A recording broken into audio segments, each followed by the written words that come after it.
बिस्मिल्लाहिर्रहमानिर्रहीम। अस्सलामु अलैकुम। This is Afnan Ahmad Siddiqui from the property spy.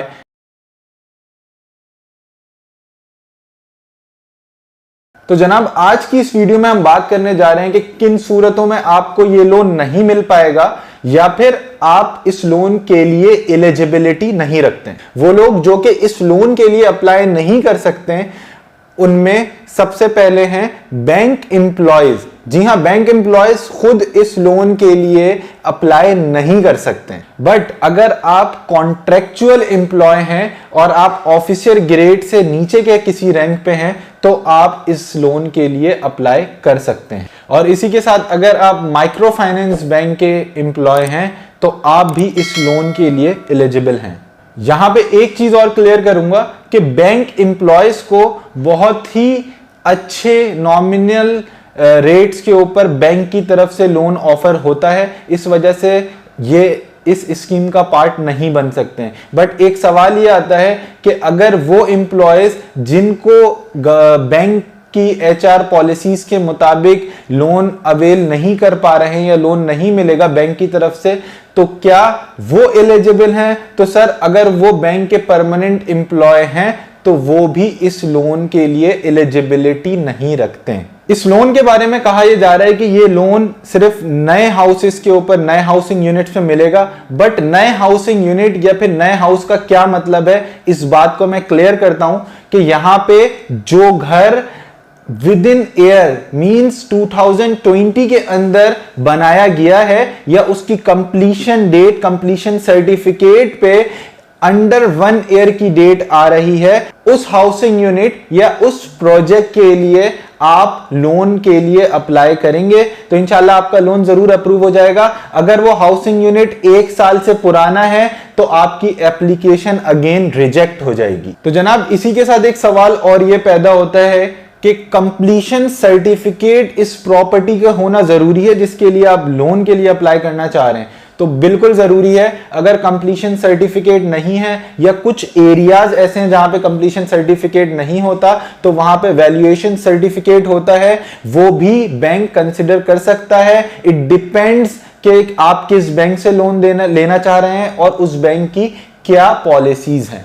तो इस बात को मैं सम अप ऐसे करूंगा कि जब आप एप्लीकेशन देना जा रहे हैं आज, कल या फिर आफ्टर अ मंथ, आप ये चेक कर लीजिए वो प्रॉपर्टी आपकी एप्लीकेशन से 1 साल से ज्यादा, मतलब लास्ट 1 ईयर ओल्ड अगर है तो वो एप्लीकेशन एक्सेप्ट हो जाएगी। अगर 1 साल से ज्यादा पुरानी वो प्रॉपर्टी है एज पर कंप्लीशन डेट और सर्टिफिकेट तो वो प्रॉपर्टी इस लोन के लिए एलिजिबल नहीं है। तो जनाब, यहां पे एक और बड़ा इंपॉर्टेंट सवाल खड़ा होता है कि आपने जो प्रॉपर्टी परचेज करनी है आप उसके फर्स्ट ऑनर हो, यानी what does first purchase means. ये बहुत एक बड़ी कंफ्यूजन है जो कि लोगों को समझ नहीं आ पा रहा और इसका जवाब भी सही से आपके पास नहीं है। तो मैं इस बात को क्लियर करता हूं यहां पे। First purchase mean first transfer of the house. That means वो प्रोजेक्ट, वो हाउस जो कि बिल्डअप हो चुका है लास्ट ईयर, जिसका कंप्लीशन सर्टिफिकेट मौजूद है और वो प्रॉपर्टी अभी तक किसी के नाम पे ट्रांसफर नहीं हुई, यानी कि रजिस्ट्री उसकी अभी तक नहीं हुई है, तो आप बिल्डर से वो प्रॉपर्टी लेके उसके रिक्वायर्ड डॉक्यूमेंट्स बैंक में जमा कराएं। अप्रूवल के बाद वो प्रॉपर्टी डायरेक्टली आपके नाम पे ट्रांसफर की जाएगी और आप उसके फर्स्ट ऑनर होंगे। अप्रूवल के बाद बैंक की तरफ से मॉर्गेज डीड प्रोसेस की जाएगी और उसके थ्रू आप उस प्रॉपर्टी के फर्स्ट ऑनर कहलाएंगे। तो जनाब, एक और सवाल कि क्या ये प्रॉपर्टी लेने के बाद लोन पे आप विद इन 1 ईयर अगर इसको रीसेल करते हैं तो जो सेकंड ऑनर होगा वो भी इस फैसिलिटी को अवेल कर पाएगा या नहीं?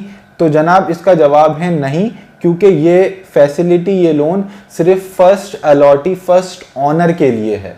एक और बहुत इंपॉर्टेंट सवाल मेरे सामने आया कि क्या इस लोन को लेने के बाद विद इन 5 to 10 ईयर्स अगर हम इस प्रॉपर्टी को रेंट आउट करते हैं या रीसेल करते हैं तो इज इट पॉसिबल?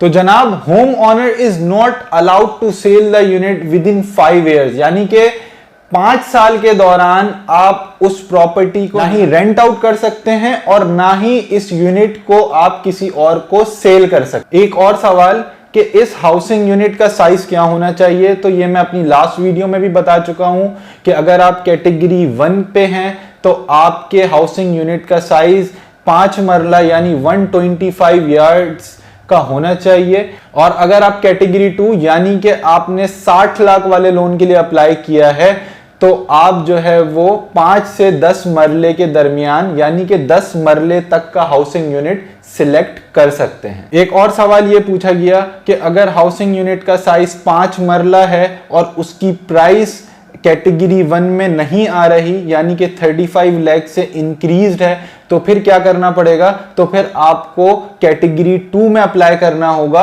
अगर आपका साइज 5 मरला भी है और आपकी प्रॉपर्टी की वैल्यू 35 लाख से ऊपर है तो आप कैटेगरी 2 के लिए अप्लाई कर सकते हैं।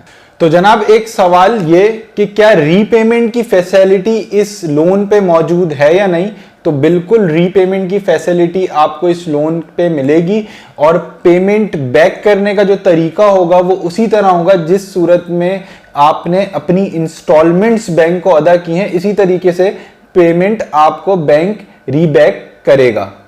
एक और सवाल कि in case of pre payment क्या बैंक कोई पेनल्टी लगाएगा या फिर आपको कोई एक्स्ट्रा बेनिफिट देगा, तो जनाब बेनिफिट के हवाले से तो अभी तक ये चीज क्लियर नहीं है कि बैंक आपको कोई बेनिफिट देगा या नहीं, बट पेनल्टी बैंक आपके ऊपर कोई नहीं लगाएगा। आप पेमेंट एडवांस में या फिर प्री पेमेंट कर सकते हैं।